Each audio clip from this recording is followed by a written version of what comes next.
Good morning, students. I am Sabjit Kaur. Today I am going to explain the chapter 1 Suhag of ninth class. Now, open the Manchmak book, page number 5.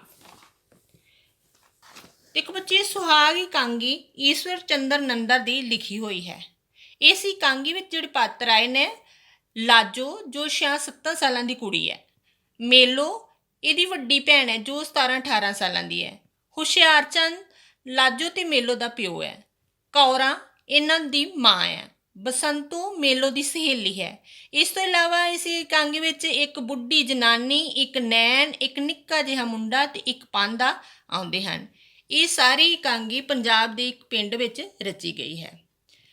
ਇਸ ਇਕਾਂਗੀ ਵਿੱਚ ਇਕਾਂਗੀਕਾਰ ਨੇ ਆਪਣੇ ਸਮੇਂ ਦੀਆਂ ਸੁਧਾਰਕ ਲਹਿਰਾਂ ਤੋਂ ਪ੍ਰਭਾਵਿਤ ਹੋ ਕੇ ਪਿੰਡਾਂ ਵਿੱਚ ਪੈਸੇ ਲੈ ਕੇ ਅਣਜੋੜ ਤੇ ਜਬਰੀ ਵਿਆਹ ਕਰਨ ਦੀ ਸਮੱਸਿਆ ਨੂੰ ਪੇਸ਼ ਕੀਤਾ ਹੈ।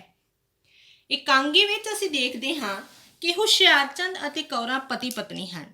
ਮੇਲੋ ਹੁਸ਼ਿਆਰਚੰਦ ਦੀ 17-18 ਵਰ੍ਹਿਆਂ ਦੀ ਧੀ ਹੈ ਅਤੇ ਲਾਜੋ 6-7 ਵਰ੍ਹਿਆਂ ਦੀ। ਕੌਰਾਂ ਬੈਠੀ ਚਰਖਾ ਕੱਤ ਰਹੀ ਹੈ, ਮੇਲੋ ਫੁਲਕਾਰੀ ਕੱਢ ਰਹੀ ਹੈ ਤੇ ਲਾਜੋ ਗੁੱਡੀਆਂ ਨਾਲ ਖੇਡ ਰਹੀ ਹੈ। ਇਸ ਸਮੇਂ ਇੱਕ ਗੁਆਂਢਣ ਆਉਂਦੀ ਹੈ ਤਾਂ ਕੌਰਾਂ ਉਸ ਦੀਆਂ ਧੀਆਂ ਦੇ ਵਿਆਹ ਦੀ ਗੱਲ ਕਰਦੀ ਹੈ। ਕੌਰਾਂ ਉਸ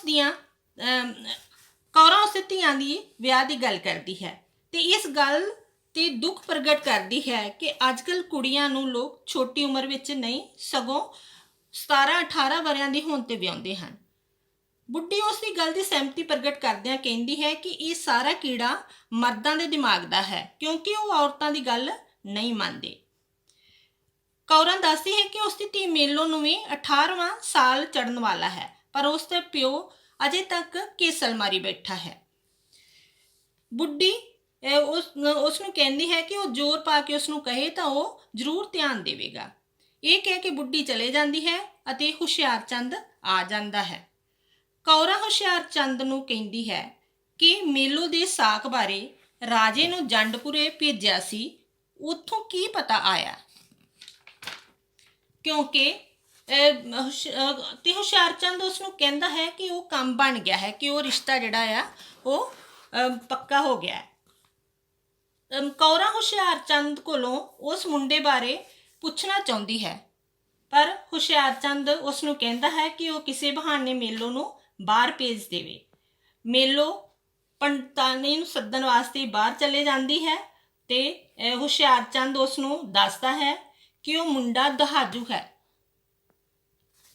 ਤੇ ਉਸ ਦੇ 2 ਮੁੰਡੇ ਤੇ ਇੱਕ ਕੁੜੀ ਹੈ। ਕੌਰਾਂ ਇਹ ਗੱਲਾਂ ਸੁਣ ਕੇ ਨਿਰਾਸ਼ ਹੁੰਦੀ ਹੈ ਤੇ ਕਹਿੰਦੀ ਹੈ ਕਿ ਲੋਕ ਸਾਨੂੰ ਗੱਲਾਂ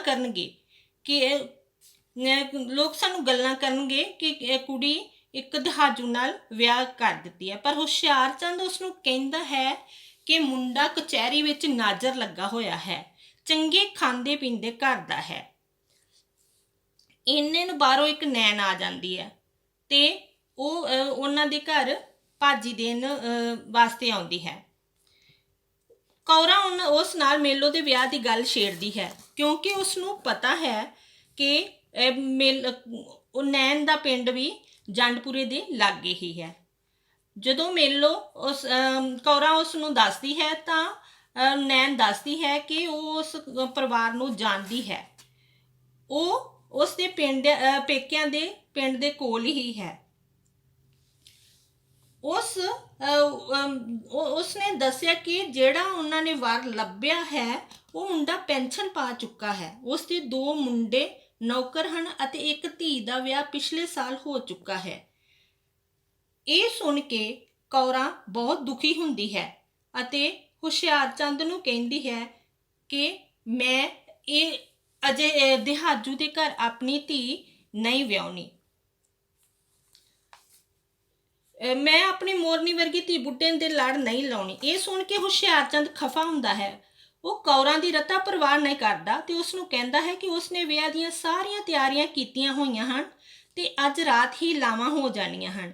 ਇਹ ਸੁਣ ਕੇ ਕੌਰਾਂ ਉਸ ਨੂੰ ਬਹੁਤ ਬੁਰਾ ਭਲਾ ਕਹਿੰਦੀ ਹੈ ਤੇ ਉਸ ਦੇ ਸਿਰ ਚੜ੍ਹ ਕੇ ਮਰਨ ਦੇ ਡਰਾਵੇ ਦਿੰਦੀ ਹੈ। ਫਿਰ ਹੁਸ਼ਿਆਰਚੰਦ ਘਰ ਦੀ ਗਰੀਬੀ ਤੇ ਕਰਜ਼ੇ ਬਾਰੇ ਗੱਲਾਂ ਕਰਦਾ ਦੱਸਦਾ ਹੋਇਆ ਉਸ ਨੂੰ ਕਹਿੰਦਾ ਹੈ ਕਿ ਉਸਨੇ ਅਜਿਹਾ ਹੀਲਾ ਸੋਚਿਆ ਹੈ ਜਿਸ ਨਾਲ ਸੱਪ ਵੀ ਮਰ ਜਾਵੇਗਾ ਤੇ ਸੋਟਾ ਵੀ ਨਹੀਂ ਟੁੱਟੇਗਾ, ਕਿ ਉਹਨਾਂ ਦੀ ਕੁੜੀ ਵੀ ਵਿਆਹੀ ਜਾਏਗੀ ਤੇ ਉਹ ਲੋਕ ਉਹਨਾਂ ਨੂੰ ਇਸ ਬਦਲੇ ਵਿੱਚ ਕਾਫੀ ਸਾਰਾ ਧਨ ਵੀ ਦੇਣਗੇ।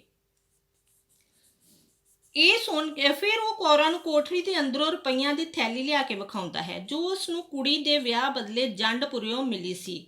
ਕੌਰਾਂ ਰੁਪਏ ਦੇ ਕੇ ਹੁਸ਼ਿਆਰਚੰਦ ਦੀ ਵਿਰੋਧਤਾ ਕਰਨੀ ਛੱਡ ਦਿੰਦੀ ਹੈ ਤੇ ਵਿਆਹ ਕਰਨ ਲਈ ਤਿਆਰ ਹੋ ਜਾਂਦੀ ਹੈ। ਇਸ ਪਿੱਛੋਂ ਹੁਸ਼ਿਆਰਚੰਦ ਜੰਝ ਦਾ ਪਤਾ ਕਰਨ ਚਲਾ ਜਾਂਦਾ ਹੈ ਤੇ ਲਾਜੋ ਤੇ ਕੌਰਾਂ ਵੀ ਘਰੋਂ ਚਲੀਆਂ ਜਾਂਦੀਆਂ ਹਨ। ਮੇਲੋ ਨੇ ਮਾਂ-ਪਿਓ ਦੇ ਝਗੜੇ ਤੋਂ ਵਿਆਹ ਦੀਆਂ ਗੱਲਾਂ ਸੁਣੀਆਂ ਸਨ, ਪਰ ਉਸ ਨੂੰ ਇਹ ਸਮਝ ਨਹੀਂ ਸੀ ਲੱਗੀ ਕਿ ਵਿਆਹ ਕਿਸ ਦਾ ਹੋ ਰਿਹਾ ਹੈ। ਇੰਨੇ ਨੂੰ ਉਸ ਦੀ ਸਹੇਲੀ ਬਸੰਤੋ ਆ ਜਾਂਦੀ ਹੈ, ਜੋ ਨੈਣ ਦੇ ਮੂੰਹੋਂ ਸਭ ਕੁਝ ਸੁਣ ਆਈ ਸੀ। ਉਹ ਮੇਲੋ ਨੂੰ ਸਾਰੀਆਂ ਗੱਲਾਂ ਦੱਸ ਦਿੰਦੀ ਹੈ ਤੇ ਨਾਲ ਹੀ ਇਹ ਦੱਸ ਦਿੰਦੀ ਹੈ ਕਿ ਜਿਸ ਨਾਲ ਉਸ ਦਾ ਵਿਆਹ ਹੋ ਰਿਹਾ ਹੈ ਉਹ ਪੁੱਤਾਂ ਪੋਤਰਿਆਂ ਵਾਲਾ ਬੁੱਢਾ ਹੈ। ਇਹ ਸੁਣ ਕੇ ਮੇਲੋ ਬਹੁਤ ਦੁਖੀ ਹੁੰਦੀ ਹੈ ਤੇ ਉਹ ਆਤਮਘਾਤ ਕਰ ਲੈਣ ਦੀਆਂ ਗੱਲਾਂ ਕਰਦੀ ਹੈ। ਬਸੰਤੋ ਉਸ ਨੂੰ ਅਜਿਹਾ ਕਰਨ ਤੋਂ ਰੋਕਦੀ ਹੈ ਤੇ ਉਸ ਦੇ ਮੂੰਹ ਤੇ ਚੁੰਨੀ ਕਰਕੇ ਮਾਸੀ ਦੇ ਪਿੰਡ ਜਾਣ ਦੀ ਸਲਾਹ ਦਿੰਦੀ ਹੈ। ਉਹ ਮੇਲੋ ਨੂੰ ਬਦੋ ਬਦੀ ਖਿੱਚ ਕੇ ਲੈ ਜਾਂਦੀ ਹੈ।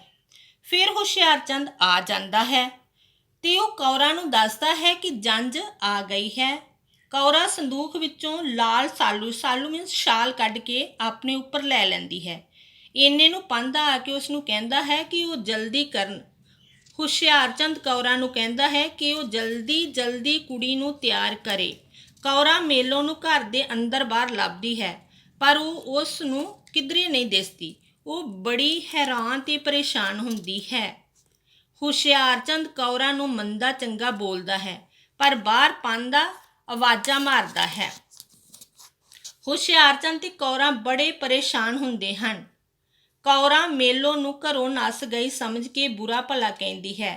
ਹੁਸ਼ਿਆਰਚੰਦ ਵੇਲਾ ਟਪਾਉਣ ਲਈ ਗੁੱਡੀਆਂ ਪਟੋਲੇ ਖੇਡਦੀ ਲਾਜੋ ਉੱਪਰ ਲਾਵਾਂ ਵਾਲੀ ਚੁੰਨੀ ਪਾ ਕੇ ਚੁੱਕ ਕੇ ਲੈ ਜਾਂਦਾ ਹੈ। ਕੌਰਾਂ ਉਸ ਦਾ ਬਹੁਤ ਵਿਰੋਧ ਕਰਦੀ ਹੈ ਤੇ ਬੁਰਾ ਭਲਾ ਬੋਲਦੀ ਹੈ, ਪਰ ਹੁਸ਼ਿਆਰਚੰਦ ਉਸ ਦੀ ਇੱਕ ਨਹੀਂ ਮੰਨਦਾ ਤੇ ਉਹ ਛੋਟੀ ਜਿਹੀ ਬੱਚੀ ਨੂੰ ਲਾਵਾਂ 'ਤੇ ਬਿਠਾ ਦਿੰਦਾ ਹੈ। ਸੋ ਬੱਚਿਓ, ਹੁਣ ਮੈਂ ਤੁਹਾਨੂੰ ਅਭਿਆਸ ਪੁਸਤਕ ਤੋਂ ਚੈਪਟਰ ਨੰਬਰ 1 ਸੁਹਾਗ ਦੇ ਕੁਐਸਚਨ ਆਨਸਰ ਕਰਵਾਉਣ ਜਾ ਰਹੀ ਹਾਂ। Page number 141। Extract number 2। Hushiarchand, 2 ਮੁੰਡੇ ਤੇ 1 ਕੁੜੀ। ਕੌਰਾਂ, ਇਹ ਤਾਂ ਕੁਝ ਨਾ ਹੋਇਆ। ਲੋਕੀ ਕੀ ਕਹਿਣਗੇ ਭਈ ਸਾਨੂੰ ਕੋਈ ਕੁਆਰਾ ਨਹੀਂ ਸੀ ਮਿਲਦਾ ਜੋ ਦੁਹਾਜੂ ਦੇ ਲੜ ਲਈ। ਇਹਦਾ ਫਸਟ ਕੁਐਸਚਨ ਬਣਨਾ ਹੈ, ਹੁਸ਼ਿਆਰਚੰਦ ਅਤੇ ਕੌਰਾਂ ਦੀ ਉਪਰੋਕਤ ਵਾਰਤਾਲਾਪ ਕਿਸ ਸੰਦਰਭ ਵਿੱਚ ਹੋ ਰਹੀ ਹੈ।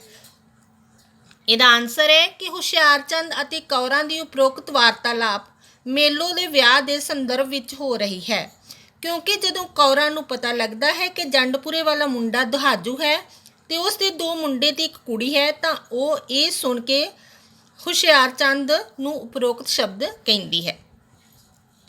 ਸੈਕਿੰਡ ਕੁਐਸਚਨ, ਸੁਹਾਗ ਇਕਾਂਗੀ ਦੇ ਪਾਤਰਾਂ ਦੇ ਨਾਂ ਲਿਖੋ। ਇਹਦਾ ਆਨਸਰ ਹੈ ਸੁਹਾਗ ਇਕਾਂਗੀ ਵਿੱਚ ਹੁਸ਼ਿਆਰਚੰਦ, ਕੌਰਾਂ, ਮੇਲੋ, ਲਾਜੋ, ਬਸੰਤੋ, ਇੱਕ ਬੁੱਢੀ ਔਰਤ, ਇੱਕ ਨੈਣ, ਇੱਕ ਨਿੱਕਾ ਜਿਹਾ ਮੁੰਡਾ ਤੇ ਇੱਕ ਪਾਂਧਾ ਆਦਿ ਪਾਤਰ ਆਏ ਹਨ। ਥਰਡ ਕੁਐਸਚਨ, ਹੁਸ਼ਿਆਰਚੰਦ ਕੌਰਾਂ ਨੂੰ ਜੰਡਪੁਰੇ ਵਾਲੇ ਸਾਕ ਬਾਰੇ ਕੀ ਦੱਸਦਾ ਹੈ। ਇਹਦਾ ਆਨਸਰ ਹੈ ਕਿ ਹੁਸ਼ਿਆਰਚੰਦ ਕੌਰਾਂ ਨੂੰ ਜੰਡਪੁਰੇ ਵਾਲੇ ਸਾਕ ਬਾਰੇ ਦੱਸਦਾ ਹੋਇਆ ਕਹਿੰਦਾ ਹੈ ਕਿ ਮੁੰਡਾ ਬਹੁਤ ਅਮੀਰ ਘਰ ਦਾ ਹੈ ਤੇ ਕਚਹਿਰੀ ਵਿੱਚ ਨਾਜ਼ਰ ਰਿਹਾ ਹੈ ਤੇ ਸਾਡੀਆਂ ਜਾਤਾਂ ਵੀ ਰਲਦੀਆਂ ਹਨ, ਇਸ ਲਈ ਅਜਿਹੇ ਮੁੰਡੇ ਕਿਸਮਤ ਨਾਲ ਹੀ ਮਿਲਦੇ ਹਨ। ਨੈਕਸਟ, ਫੋਰਥ ਕੁਐਸਚਨ, ਸੁਹਾਗ ਇਕਾਂਗੀ ਵਿੱਚ ਔਰਤ ਦੀ ਜ਼ਿੰਦਗੀ ਦਾ ਕਿਹੋ ਜਿਹਾ ਚਿਤਰਨ ਮਿਲਦਾ ਹੈ। ਇਹਦਾ ਆਨਸਰ ਕਿ ਸੁਹਾਗ ਇਕਾਂਗੀ ਵਿੱਚ ਔਰਤ ਦੀ ਜ਼ਿੰਦਗੀ ਬਹੁਤ ਤਰਸਯੋਗ ਦੱਸੀ ਗਈ ਹੈ, ਕਿਉਂਕਿ ਮਰਦ ਦੀ ਪ੍ਰਧਾਨਗੀ ਹੋਣ ਕਰਕੇ ਔਰਤ ਦੀ ਕਿਸੇ ਵੀ ਕੰਮ ਵਿੱਚ ਸਲਾਹ ਨਹੀਂ ਲਈ ਜਾਂਦੀ। ਥਰਡ ਐਕਸਟ੍ਰੈਕਟ ਹੈ, ਬਸੰਤੋ, ਨਾ ਮੇਰੀ ਭੈਣ ਇੱਦਾਂ ਨਹੀਂ ਰੋਈਦਾ, ਚੁੱਪ। ਮੇਲੋ, ਮੈਨੂੰ ਛੱਡ ਦੇ, ਮੈਨੂੰ ਕੱਲੀ ਰਹਿਣ ਦੇ। ਬਸੰਤੋ, ਧੀਰਜ ਕਰ ਮੇਲੋ, ਤੈਨੂੰ ਮੈਂ ਦੱਸਾਂ। ਇਹਦਾ ਫਸਟ ਕੁਐਸਚਨ ਹੈ ਕਿ ਮੇਲੋ ਕਿਉਂ ਰੋ ਰਹੀ ਹੈ। ਤਾਂ ਇਹਦਾ ਆਨਸਰ ਹੈ ਕਿ ਜਦੋਂ ਮੇਲੋ ਦੀ ਸਹੇਲੀ ਬਸੰਤੋ ਉਸ ਨੂੰ ਦੱਸਦੀ ਹੈ ਕਿ ਜਿਸ ਮੁੰਡੇ ਨਾਲ ਉਸ ਦਾ ਵਿਆਹ ਹੋ ਰਿਹਾ ਹੈ ਉਹ ਦੁਹਾਜੂ ਹੈ, ਤੇ ਪੁੱਤ ਪੋਤਰਿਆਂ ਵਾਲਾ ਹੈ। ਇਹ ਸੁਣ ਕੇ ਮੇਲੋ ਰੋਣ ਲੱਗ ਪੈਂਦੀ ਹੈ। ਸੈਕਿੰਡ ਕੁਐਸਚਨ, ਬਸੰਤੋ ਦਾ ਚਰਿੱਤਰ ਚਿੱਤਰਨ ਕਰੋ। ਇਹਦਾ ਆਨਸਰ ਹੈ ਕਿ ਬਸੰਤੋ ਮੇਲੋ ਦੀ ਸੱਚੀ ਤੇ ਹਮਦਰਦ ਸਹੇਲੀ ਹੈ। ਉਹ ਮੇਲੋ ਨੂੰ ਉਸਦੇ ਦਹਾਜੂ ਨਾਲ ਹੋ ਰਹੇ ਵਿਆਹ ਦੀ ਜਾਣਕਾਰੀ ਦਿੰਦੀ ਹੈ। ਉਹ ਉਸ ਨੂੰ ਆਤਮਘਾਤ ਕਰਨ ਦਾ ਵਿਚਾਰ ਛੱਡ ਕੇ ਚੁੱਪਚਾਪ ਮਾਸੀ ਪਿੰਡ ਜਾਣ ਦੀ ਸਲਾਹ ਦਿੰਦੀ ਹੈ। ਥਰਡ, ਹੁਸ਼ਿਆਰਚੰਦ ਬਾਰੇ ਤੁਸੀਂ ਕੀ ਜਾਣਦੇ ਹੋ? ਇਹਦਾ ਆਨਸਰ ਹੈ ਕਿ ਹੁਸ਼ਿਆਰਚੰਦ ਸੁਹਾਗ ਇਕਾਂਗੀ ਦਾ ਮੁੱਖ ਪਾਤਰ ਹੈ। ਉਹ ਕੌਰਾਂ ਦਾ ਪਤੀ ਅਤੇ ਮੇਲੋ ਤੇ ਲਾਜੋ ਦਾ ਪਿਓ ਹੈ। ਉਹ ਇੱਕ ਗਰੀਬ ਅਤੇ ਕਰਜ਼ਾਈ ਵਿਅਕਤੀ ਹੈ। ਉਹ ਆਪਣਾ ਮਤਲਬ ਕੱਢਣ ਵਾਲਾ, ਲਾਲਚੀ, ਢੀਠ, ਪਤਨੀ ਦੀ ਪਰਵਾਹ ਨਾ ਕਰਨ ਵਾਲਾ ਆਪ ਹੁਦਰਾ ਵਿਅਕਤੀ ਹੈ। ਲਾਸਟ ਹੈ ਕਿ ਇਕਾਂਗੀ ਦੇ ਅੰਤ ਵਿੱਚ ਕੀ ਵਾਪਰਦਾ ਹੈ?